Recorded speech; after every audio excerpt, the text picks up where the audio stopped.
Good afternoon. And for those of you who had the ordeal of hearing me this morning, I gotta do it again. Oh my gosh. So, how many bar mitzvahs, if you were here in the class this morning, did you raise your hand? All right, very good. How many bar mitzvahs did I go to when I was 13? 14. Very good. Attentive class. Excellent. All right, so that I said in the class this morning about my own growing up. I grew up in an Italian American, Jewish American community. I went to 14 bar mitzvahs when I was 13. It was kind of one of the important formative moments for me in my life. Now, the topic, diversity, dialogue, self and other, reflections on fostering dialogue and understanding in the midst of conflict, is a mouthful. Diversity, dialogue, self and other, reflections on fostering dialogue and understanding in the midst of conflict. Now, obviously, in the midst of conflict, it's not an easy thing to be fostering dialogue and understanding. And maybe more in the discussion afterwards, we can try to unpack that even more. The topic is a challenging one and also a very important one for today's world, right? There's a heck of a lot of conflict out there. In many ways, the challenges that we face as a global community are unprecedented. Now, lots of speakers say that. This may be one of the times that it's true. I've been doing a lot of traveling over the last 6 weeks internationally, and one of the books that I took along was Tom Brokaw's new book, The Time of Our Lives. Good reading for an airplane. Not very heavy, a lot of good stories. But in that book, now he's 70 years old, he's retired from having been a journalist for many, many years. He writes at the beginning, as a journalist and a fully engaged citizen, I am both excited and more than a little unnerved by the magnitude of the changes we have seen and the prospects of those yet to come. We are swept up in a storm of new technologies that are at once unifying, liberating, and terrifying.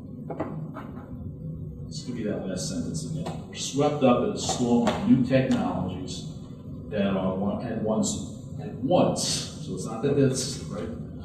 Unifying, liberating, and terrifying. Now, a man who some of you may have heard of, Peter Drucker.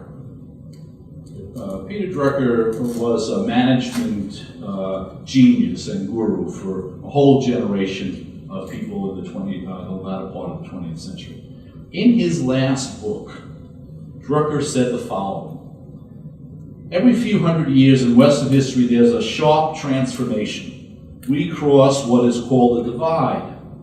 Within a few short decades, society rearranges itself. Its structures, its arts, its key institutions. 50 years later, there's a new world. And the people born then cannot even imagine the world in which their grandparents lived and into which their parents were born. He claimed in this book, we are currently living through just such a transformation. So if you take Brokaw, who's been an observer as a journalist, and Drucker as a very significant scholar and thinker about management, we've got two different kinds of people saying there's big things going on out there. A lot of change. A lot of change. We see these epic-making changes all around us. The emerging leadership role of China, and not very far behind India in the global economy. Even as little as 10 years ago, I know that for some of you that's half or more of your lives, but 10 years is not that long, really. If you talked about the position of China in the world today, they would have said that can't happen. And it certainly can't happen that fast, but it has, right? Second largest economy in the world now. And if we're honest with ourselves as American citizens, and this is tough, our place in the world is changing. the American century, as the 20th century has been called by a number of people, has ended. And we're trying to figure out where we stand in the world. Not an easy place. Not an easy place at all. Globalization, terrorism, the rise of fundamentalism in many of the world's great religions, the economic crisis in Europe. Chancellor Merkel of Germany said 2 days ago, and I quote, that we are perhaps in the most serious crisis in Europe since the Second World War. Now that's the chancellor, president, if you will, equivalent of the largest economy in Europe, saying that this is perhaps the most serious crisis in Europe since the Second World War. So there's a lot of turmoil, a lot of challenging pieces. And also there are some tremendous opportunities and great things going on.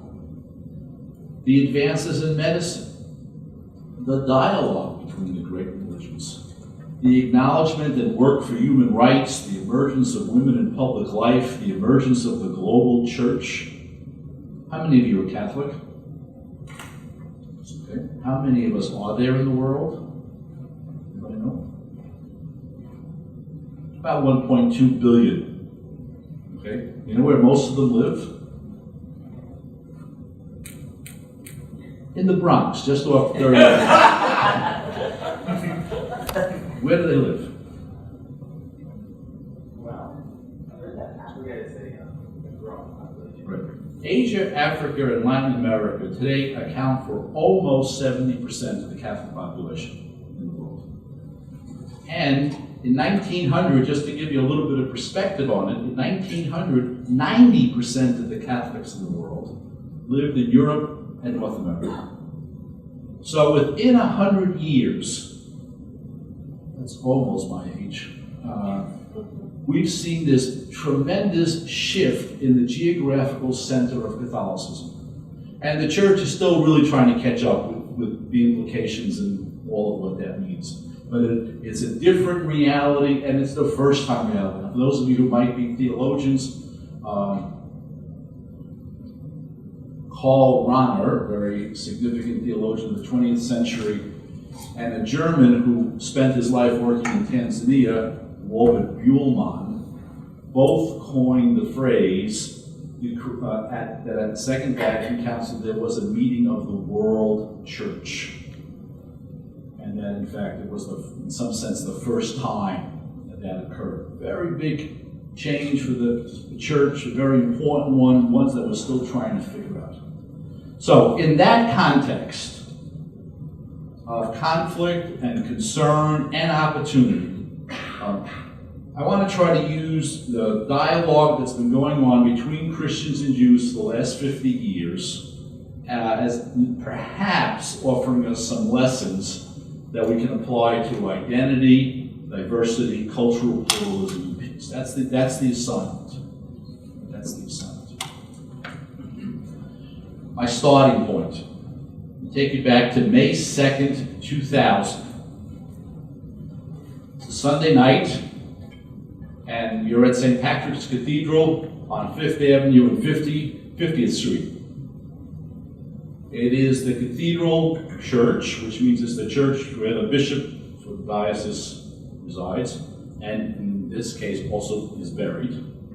And it's the night before the funeral of the Archbishop of New York, John O'Connor, who's also a cardinal. And at 7 o'clock on that Sunday evening, in St. Patrick's Cathedral, at the main altar, with 3,000 people in the church, 7 rabbis presided over a Jewish prayer service for Cardinal O'Connor. So try to imagine this. 7 rabbis in the sanctuary of St. Patrick's Cathedral praying for the recently deceased and soon to be buried Cardinal Archbishop of New York, John O'Connor. I was sitting in the first row on the right-hand side, looking at the main altar with my then 15-year-old son. Philip was very impressed with, the beauty of the place and the service and the singing and the number of people. I was absolutely blown away. 2000, I would have been 50. It would have been inconceivable 40 years before that, or 50 years before that, to have described that scene and say it was going to happen, and anybody could believe it. They would have said, "You're nuts." It's just, Catholics don't go to synagogues, and rabbis don't go to the cathedral, and they certainly don't go and pray for a dead archbishop in his cathedral. But it happened. So that little metaphor, really on two levels. One, it happened. And secondly, my reaction and my son's reaction are the two things I'd like you to keep in the back of your head. My being blown away, his appreciating the beauty of it, but not seeing it as that big a deal. How did it come to pass? What happened? And why is this even a question? Because for 2,000 years, the history of the relationship between the Jewish community and the Christian community has not been a happy one. It's a history of isolation, of misunderstanding, of lost opportunity, of contempt. History would have said that there is no way this could happen. No way. Just impossible. Everything that went on before 1950 would have made it impossible to imagine 50 years later such an event. So I've got 3 questions, and they're all on the exam at the end. How did this event become possible? What happened to make it possible? What are the lessons that we've learned during the 50 years since the opening of the Second Vatican Council and its document Nostra Aetate? And then what are the appropriate tasks, perhaps, for a Catholic college or university in fostering interreligious understanding and dialogue? So first, what happened between 1960 and 2000 to make this prayer service possible? The most devastating event of the 20th century was the Holocaust, the Shoah. A systematic effort on the part of the Nazis to exterminate 6 million people simply because they were Jewish. They exterminated many other people for a variety of reasons, but a systematic effort to eliminate an entire people, the Holocaust. That shook the way many people in the world look at themselves. This is what human beings are capable of doing to other human beings. We were challenged by the Holocaust to begin to ask ourselves, what is going on with us? What is going on with us? How is it that human beings are capable of doing this? So I want to suggest that in many ways the Holocaust, the Shoah, and the dawning of the realization of what human beings were capable of doing to one another shocked us into asking ourselves, what's wrong with us? What in our history needs to be challenged and changed? I referenced Viktor Frankl this morning as being a very important person, one that if there's a book that I would recommend that you read sometime in your life, it's a book by him called Man's Search for Meaning. So the Shoah and the dawning realization about what human beings are capable of pushed us into starting to think, how do we change? How do we change? Second, that in and of itself began to provoke some profound theological thinking and philosophical reflection on the necessities that these realities brought to our face. We couldn't deny the Holocaust. What did it tell us about ourselves? What did it tell us about God? And third, men and women began to say that the way these two great traditions relate to each other could be different. Now, the most important word there is could. It could be different. The shock and the horror of the Holocaust provoked that realization. But some people began to say, never again about the Holocaust. And some other additional people also said, and we have to find a way to relate to each other differently. The future could be different than the past. And if there is a fundamental underlying issue here that I'd like you to reflect on at some point for yourselves, that's it. Do you believe that? Or are we determined to keep acting the way we did in the past? There were enough people who, after 1945, began to say it could be different. One of those men said it could be different was a French Jewish man who was a friend of an Italian. And this French Jewish man said to his Italian friend in 1958, shortly after his Italian friend was elected Pope, you know, on Good Friday, you Catholics say some really nasty things about us Jews in your prayers. You call us perfidious Jews. And Jules said to John, change that. And John said, you're right, I can't change that. That afternoon, after Jules left John, Pope John the 23rd, Pope John called the head of the liturgy department and said, I want those prayers for the Jews changed. I want them to be more respectful of the Jewish people. And changed. A friend asked a friend who happened to be Pope. Doesn't hurt. To make a change, and the change happened. That same man, John the 23rd, invited the bishops of the Catholic Church to come together for the Second Vatican Council. Major event in the Church's history, maybe one of the most important religious events of the 21st century, because for the Catholic Church to begin to think differently about itself and its place in the world was also an invitation for them for all of the religions, at least of the West, to think differently about themselves and their relationships with one another. So the council is very, very important in how this became possible to have that prayer service. And then, we can't underestimate the importance of serious scholarship.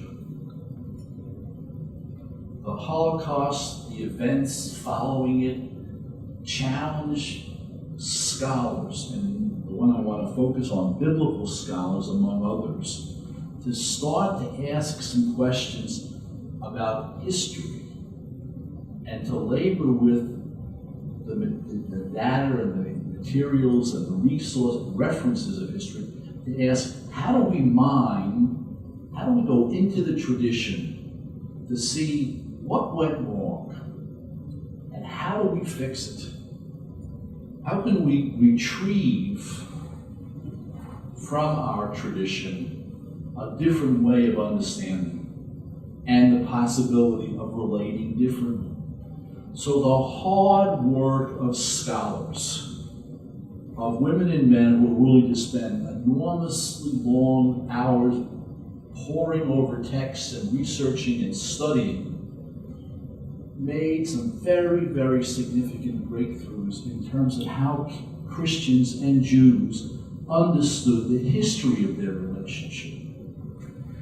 Not least of which, and perhaps maybe most importantly of which, is the research and scholarship that went on about the relationships in the Jewish communities and among the followers of Jesus of the first 70 years after Jesus' life. Jesus was, by religion, what? Jewish, right? He was Jewish all of his life. His first followers, the 12 were Jewish. His mother was Jewish, right? Did he ever leave the Jewish world? No. So one of the things that scholars helped us to begin to come to appreciate is that for those of us who say Jesus is the anointed one, the promised one, the Messiah, was Jewish. And his first followers were Jewish. And as those first followers of Jesus tried to understand who they were and what did it mean to be part of this movement, this religious movement, led by a Jew who was trying to reform Judaism, we also began to recognize that those were very turbulent and difficult times for the Jewish people. What happened to Judaism in the first century after Jesus? Anybody know? Their temple was destroyed. And the destruction of that temple was the destruction of the most central place of holiness and worship for Jewish people. And the decision was made not to rebuild the temple. And out of that decision, Judaism had to redefine itself and how Jews were going to relate to each other. And you have the emergence of the rabbi and the synagogue as taking a much more important and significant place now that the temple doesn't exist anymore. Well, surprise! You've got these Jewish followers of Jesus trying to figure out who they are. That was a pretty good handle, wasn't it? At the same time that Jews are asking themselves some questions about who they are. So we used to, in some ways, look as if those were two separate histories that were not connected to each other. And what scholars began to help us to understand is that while Christians were searching for their identity and understanding of who they were, so their Jewish brothers and sisters were also in the midst, in those very early days of the Christian communities, trying to re-understand who they were. So scholars began to help us to understand a relationship that in many ways we thought, well, Jesus died. Those of us who say he rose, and bingo, there was the Catholic Church. It took a long time to get to a distinctive sense of community. And that was going on when the Jewish people were asking themselves some pretty profound questions. And then the aha moment. So if Jesus is Jewish, and his first followers were all Jewish, our roots are in the Jewish tradition, we have a unique relationship with Judaism as Christians that we have with no other religion.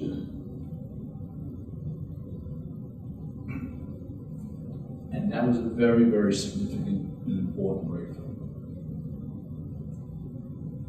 Our elder brothers and sisters, our younger brothers and sisters perhaps, the parent, images began to come out that suggested a different way of understanding who we were to each other.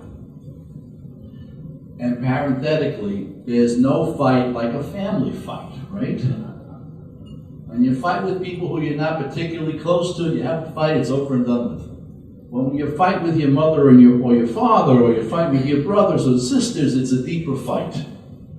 So there may be an element here also that this family feud between the Jews who accepted Jesus as Messiah and the Jews who did not accept Jesus as the Messiah, had an important role to play in what happened between the two traditions. So serious biblical scholarship brought us to some very new and important insights. So when your professors are talking to you about their serious work as scholars, they're helping in many, many cases to break new grounds and new ways of understanding that are terribly important to us and for us.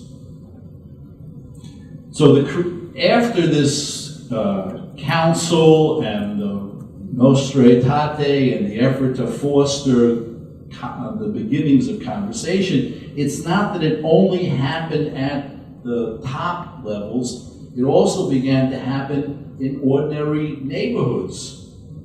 Local churches and Jewish congregations came together to meet, to begin to get to know each other as neighbors and friends, and also as people who shared some very significant religious values together.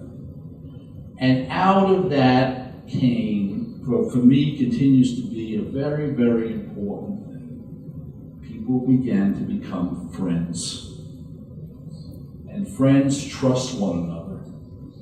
And friends can create new opportunities where others saw none because of the trust.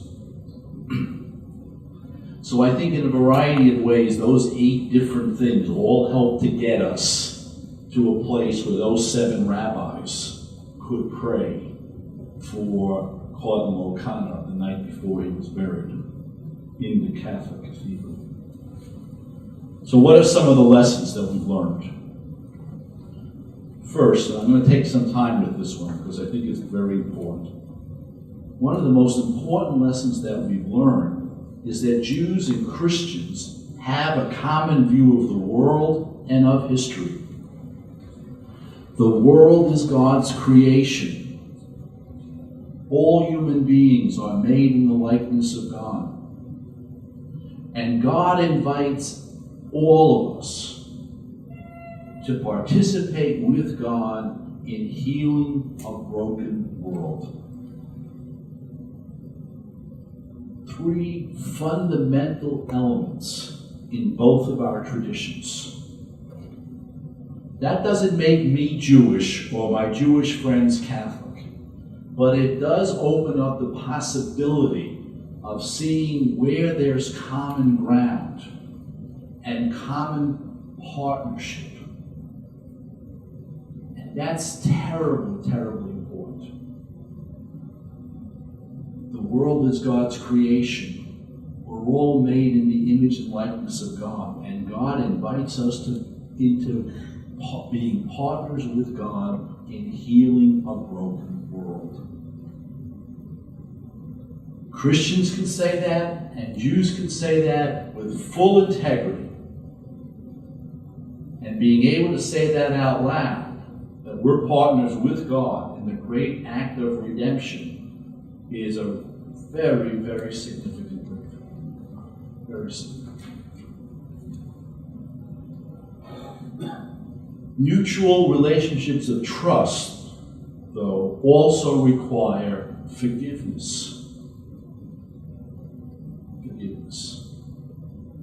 The dialogue could never have reached the place that it did 2,000 or 10 years later today if there wasn't serious efforts at forgiveness. And forgiveness means somebody needs to say, I'm sorry, and another person says, I forgive you. Not easy stuff, but absolutely essential. And John Paul II went so far as to publicly ask Jewish people for forgiveness of the sins that Christians committed throughout history against the Jewish people. We can pass over that very lightly, and all we can realize what a profound moment in the history of the relationship between the two people.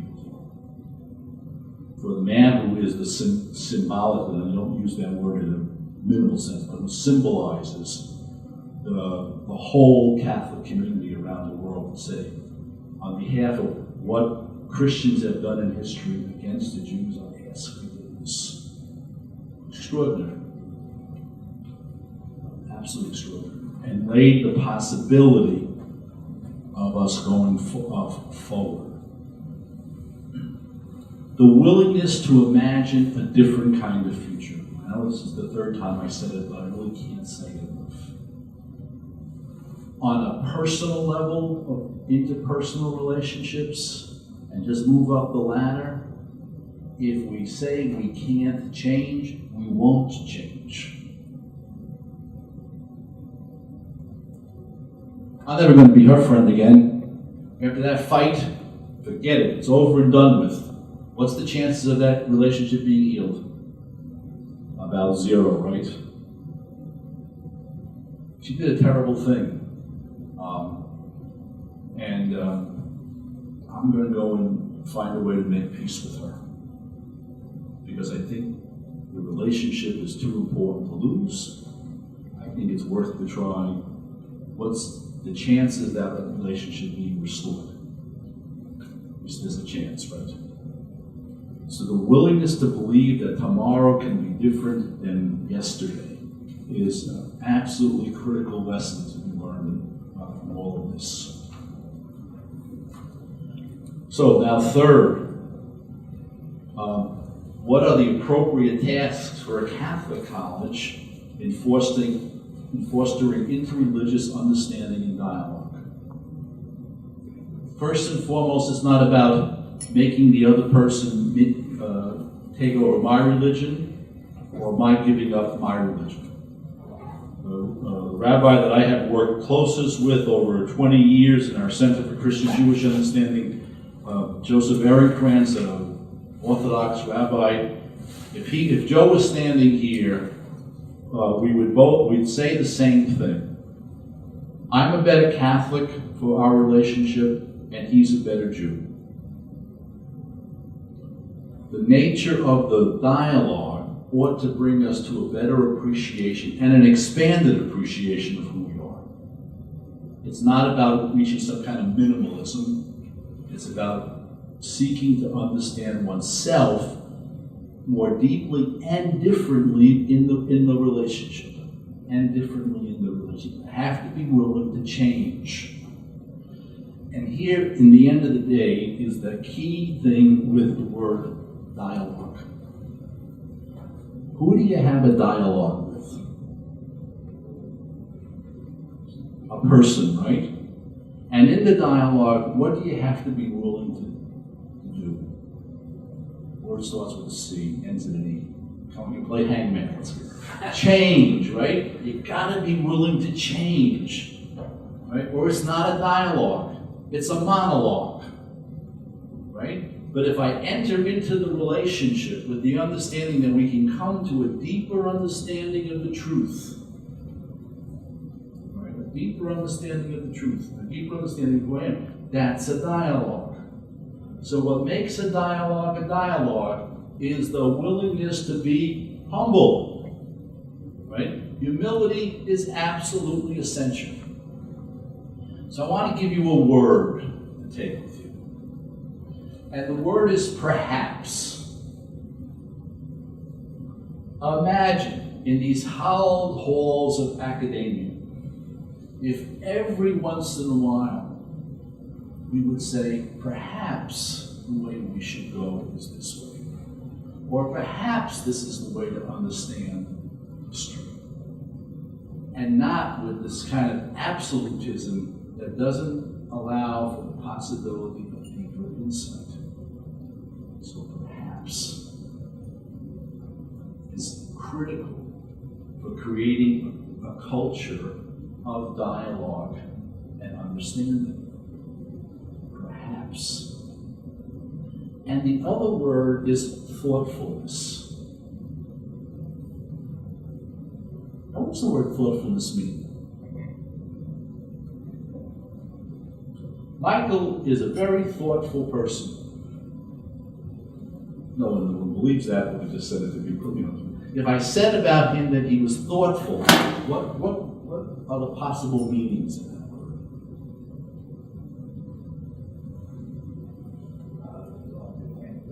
He's willing to think about stuff. And what else?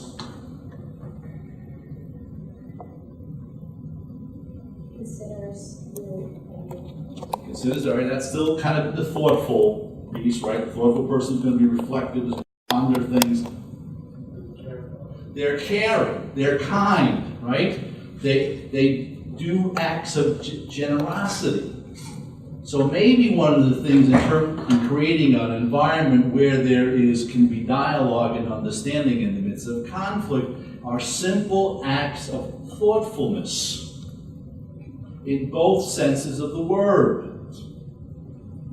It's an invitation to think and to reflect, and nothing can break a crisis or tension as an act of kindness, of thoughtfulness. Now, I'm not being Pollyannish. I know when you're talking about terrorism in the world, this is not a simple solution. But in so much of what we're talking about in terms of interreligious dialogue and the dialogue between Christians and Jews, it's been simple acts of human kindness and thoughtfulness that have helped to lay the foundations for people to get to know one another and to enter into new and more fully human relationships. So perhaps to have the intellectual humility that I don't know it all, that I have more to learn, to be willing to put one's own position out with a little bit more tentativeness, and then the willingness to be thoughtful in both senses of the term. Let me read a quote from the present Pope, Benedict XVI. This is from a book that he wrote and was published in the year 2000. So he was then Joseph Ratzinger. The title of the book is Many Religions, One Covenant. And I quote, it's a little bit long, but it's worth attending to. What we need, however, is respect for the beliefs of others and the readiness to look for the truth in what strikes us as strange or foreign.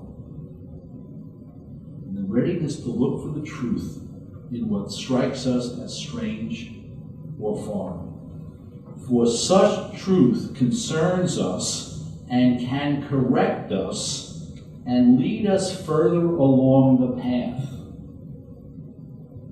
Furthermore, I need to be willing to allow my narrow understanding of truth to be broken down. I shall learn my own truth better if I understand the other person and allow myself to be moved along the road to God, who is ever greater, certain that I never hold the whole truth about God in my hands, but am always a learner, a pilgrim on a pilgrimage towards it, on a path that has no end. It's really a remarkable quote. And probably what I should have done was just read that and sat down and not bored you with the rest of what I did. But is respect for the beliefs of others and the readiness to look for the truth in what strikes us as strange or foreign. What happens with most of us if it's something that's very different, strange or foreign? We run away from it. We avoid it.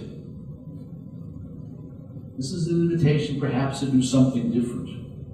For such truth concerns us and can correct us and lead us further along the path. Furthermore, I need to be willing to allow my narrow understanding of truth to be broken down. That's the humility we were talking about before, right?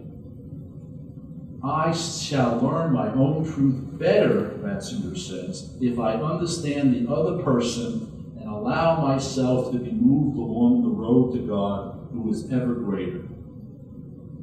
Certain that I never hold the whole truth about God in my hands, that I am always a learner, on pilgrimage toward it, and and on a path that has no end. What do you think? I like the last part about how we're always a learner, because I think, especially I guess when you're a child, or even up to now, while you're in school, like, you are still learning, and then when you become an adult, the learning is over, and then you become an adult and you're all knowing. And I think that that's a great point, because in order for us to, understand and to find common ground with others, we need to be willing to learn something new, and that we don't always have the ultimate answer. Yeah. Hard stuff though, right? Because our disposition is to go just to the opposite. Right? I've learned it all, I know it all, I got it all figured out, and to be willing to say, gee, maybe I need to keep on going, and particularly in terms of truth, that I'm never in full possession of it. I'm always invited to go deeper. Any other reactions? I just wanted to say that it was a great philosophy professor back in Maryland, and it was great thoughts, privilege enough to visit a few courses with her, and she had a wonderful world religions class that we sat in the seminar, and we learned from each other all people and faiths, and we learned about each other's practices and faith customs that the Buddhists believe, and for all of us to be in a circle provided a sense of unity, centered ourselves of equalness, and we treat each other as just common people, and we were, each one of us was open to the wisdom of each other, and that was an amazing experience. That's the fact that we need to be open to all kinds of people, in that sense. This was very exciting. That's something we all do.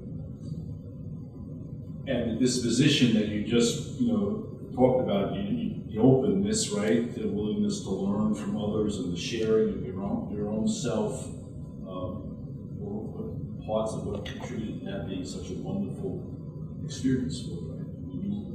You learn things out of that you will keep with you for the rest of your life. The particulars, but also the experience itself is transforming. So we're different. We're made different by entering into that kind of dialogue. Right? It's not only what we learn, but it also is what we become. And if I sit there like this, I'm willing to open myself up. I'm not going to change. I'm going to run away. But if I'm willing to be open, some pretty exciting stuff can happen, right? So, the virtues of love, respect, trust, and forgiveness are critically important. And the willingness to say perhaps, and to be thoughtful, and to continue to see yourself for the rest of your life as a learner, are critically important tasks. For the college as a college, I think that I can put the task very simple. What has happened in the last 50 years since the Second Vatican Council is truly extraordinary in terms of interreligious dialogue and understanding. That reality and its emerging history needs to be taught. It needs to be celebrated, and it needs to be developed. It needs to be taught. It needs to be celebrated, and it needs to be expanded and developed. A good university or a good college knows how to do those things. In our museums, in our libraries, in our classrooms, in the concerts that we have, in days that we remember, the events that we celebrate, are all very, very important ways of keeping this tradition alive and growing and developing. So in other words, to say this, to preserve it, to transmit it, and to develop the tradition.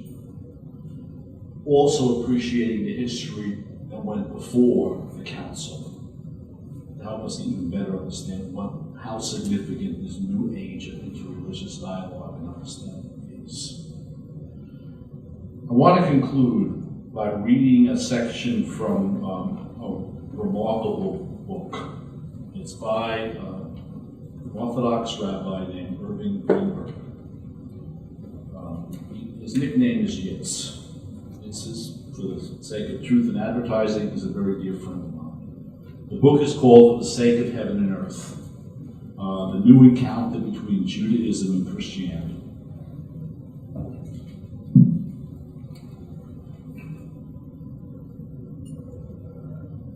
Since I'll finish where I started.